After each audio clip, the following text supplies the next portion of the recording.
Welcome to the Tech Egg. Don't get scrambled. Enjoy the video. In this video, I will explain how to make potato quiche. First, gather your ingredients and equipment. We'll start by preparing the delicious potato crust, which forms the base of our quiche. Then, we'll mix together a flavorful filling with eggs, cream, and your favorite additions. Finally, we'll bake it to perfection, ensuring a golden, satisfying meal for everyone. To begin your crust, shred about 2 pounds of potatoes. Firmly press these shredded potatoes into a 9-inch pie dish, forming an even layer. Bake this potato crust for 15 minutes at 375 degrees Fahrenheit to get it started.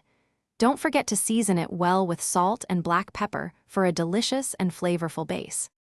Now, let's create the savory filling. In a large bowl, whisk together 4 large eggs with 1 cup of heavy cream until well combined. Stir in about 1/2 cup of your favorite shredded cheese. Feel free to add any cooked vegetables or meats you enjoy, then season generously with salt and black pepper. Carefully pour your delicious quiche filling into the pre-baked potato crust.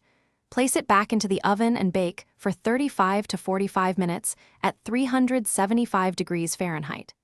The quiche is ready when a knife inserted near the center comes out clean. Let it cool for about 10 minutes before slicing and enjoying. Thanks for watching. Consider subscribing if I helped unscramble your problems.